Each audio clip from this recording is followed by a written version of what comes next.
Hello friends समस्त को मोर जुहार। इटा हूँ फ्रेंड्स गणेश पूजा दिन वीडियो। तो मुई भावली आज आपण मान संगे शेयर करदे बोली। गणेश पूजा रे इथर मुई मोर पूजा बेहरा ब्लॉग आईडी रे पोस्ट करी नाई पाली कहीं बोले मोर से पूजा बेहरा ब्लॉग आईडीटा बंद हो जाइए। तो यहाँ गोटे मुई फेरी नुआ आईडीटे खोलली जेनटा कि हूँ पूजा लाइफस्टाइल। तो देखुन इटा मुई पूजा करुचे गणेश महाप्रभु को।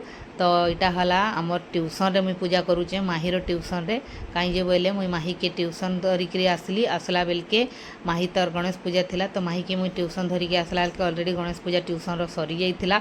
तो मुई जेहेतु नड़िया धूपखाड़ी सिंदूर आनी केन्ता करमी बोली भावली तांकर सार को पचराली से कहले आमे पूजा करदमु न बोले। बाकी देखली पूजा जेहेतु सरी जाइथिला न एंती पड़ी रहबा एका बोली कि मुई एटा देखुन जे नड़िया धूपखाड़ी आनथिली निजे एटा महाप्रभु को सब चढ़ई चढ़ा देली आउ धूपखाड़ी एका देखै देखि मुई निजे पूजा पूजी करिदेली। आउ पूजा सैला परे छुआ माने एटा देखुन फोटो हमु बोले माही आउ अनन्या एटा फोटो हेले दुई सांग तमाने फोटो हैला परे तापरे तार आउ गुटे दीदी रे थिले जेनटा कि उत्पला तांकर साथे फोटो हेले। आउ एटा देखुन टिफिन देथिले तांकर ट्यूशन रे। तो माने एटा टिफिन धरिकरी बसीचन जे मुई ताहु कहली कि ख एटा भी गुटे वीडियो बनै दिसी बोली जे हंसा हंसी हेकी एटा तांकर जेन टिफिनटा खाउथिले। तापरे फोटो क्लिक कलु आमे भी फोटो क्लिक कलु बहुते। आउ आमर गणेश पूजा से दिन बहुत बढ़िया से कटला ट्यूशन रे मुई से गणेश पूजा इथर कली।